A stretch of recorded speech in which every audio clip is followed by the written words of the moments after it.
I first wrote Frances Bloom about 10 years ago, so I can't remember exactly how the character of Frances came about. But I do remember that very early on, I wrote this sentence: Frances Bloom lived all alone in a cottage by the sea. And then I thought, well, if this little girl's living all alone, she must have a bit of get up and go, a bit of pluck about her. So that already made me start thinking about her personality. But I also asked myself, why? Why was this little girl living all alone? And I thought, well, maybe she had parents once upon a time, but they were bossy and grumpy and boring. So she might have decided to take control of the situation. She packed them up and put them in a large box and posted them off to the South Sandwich Islands. I chose the South Sandwich Islands because it sounded like there would be plenty of food to eat there. And so I didn't want her to be mean. She was just, getting rid of these boring parents. And so then I thought, well, what would Frances' life be from there? And I thought, well, if she's living alone, she's got no one to tell her what to do, what to wear, what to eat, when to go to bed. So she's living this dream of making all those decisions for herself and doing whatever she wants to do. I also draw a lot as part of my planning process, my daydreaming about characters and setting and everything.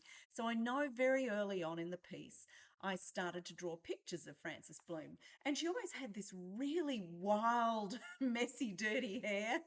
She was sort of cute, but obviously not taking care about brushing her hair or anything. And that she always had these really weird combinations of clothes and pajamas and gumboots and scarves, and she was having fun. It was like every day was dress up day for her. And so that quickly became a part of her personality too, that she dressed however she wanted to, and she was quite creative and excited about different kinds of clothes.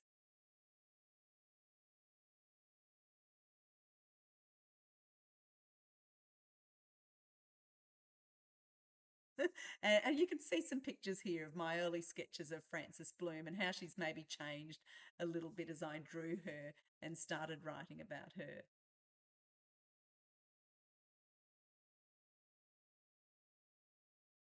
Frances Bloom has a fabulous time living on her own until her nasty teacher, Miss Thistle, gets in the way.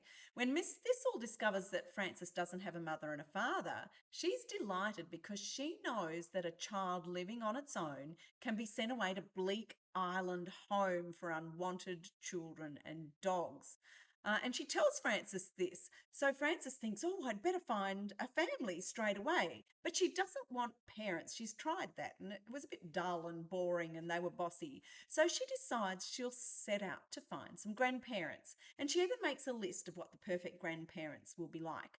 And she's having trouble finding them until finally she stumbles across a bear and she adopts this big, giant, honey coloured bear as her grandmother. She calls her Grandma Maud. And her grandfather is a garden gnome, not like a live garden gnome, like just a cement garden gnome that's just a thing that she calls Grandpa Harold. So when I first wrote Frances Bloom, Grandma Maud was actually a big, shaggy dog, but that was 10 years ago. And since then, I'd actually written a series called The Girl, the Dog, and the Writer. And in that series, there is a big, shaggy dog called Finnegan, who is one of the best friends of Freya, the main character in that series. So I sort of felt like I'd done the shaggy dog thing before. And so I thought, well, what animal could I have instead of a dog? I wanted it to be really big and a little bit wild, but also something that could give Frances a lot of love and a lot of fun. And I thought, well, bears are fun. Bears are enormous. They can walk around on their hind legs. And I'd seen bears in different places in Europe that could actually stand up and clap and catch food if you threw it to them. And I thought, well, bears can even do tricks. And so I thought that would be loads of fun if Grandma Maud was a bear rather than a dog for this series. And of course, the garden gnome thing came about because Grandma Maud is quite enough to handle on her own without there being a second difficult grandparent. And so the little plaster or cement garden gnome seemed like a simple second grandparent to have. And so we follow Frances and Grandma Maud and Grandpa Harold as they set up a new life for themselves, find a new way of living together as a family. Of course, a big part of the series of Frances Bloom is following Frances and Grandma Maud and Grandpa Harold and seeing the ups and downs of their day to day life. Of course, there are always hilarious things happening when your grandmother is an enormous honey coloured bear. But I wanted more than that in the story. I wanted Frances to have lots of adventures, lots of fun, but also some really big challenges in life. Every great story has some drama or some melodrama at its centre. And I wanted Frances to have to overcome a pretty big challenge in every episode of Frances Bloom. And so I started thinking, who are the people I'm going to have as extras in her story? Of course, there are her school friends in grade 3, and we've got some lovely, fun kids, including Jeffrey Smith, who's obsessed with gorillas, Charlie Belinsky, who hates vegetables, and some other really fun, quirky little kids. uh, there's also a Principal Paolo, who's a little bit scared of children. There's Madame Appleby, who has a tent of exotic hand-me-downs where Frances buys a lot of her fabulous clothes. And there's Roger Rowboat. And Roger Rowboat is one of my favourite characters. He's actually a retired pirate who Frances meets at the beach one day. And I don't think I even say in the first book that he's a pirate, but he obviously is. He's got a wooden leg. He wears an eye patch. He says things like, "Ahoy, Frances Bloom," and he loves the sea.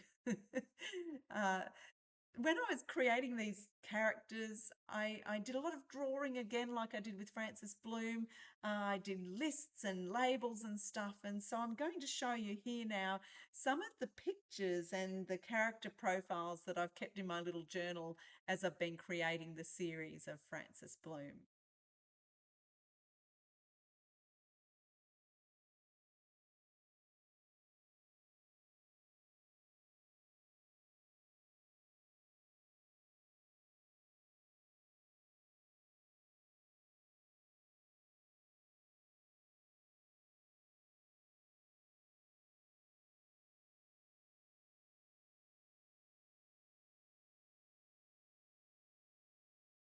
Chapter 1, Introducing Frances Bloom.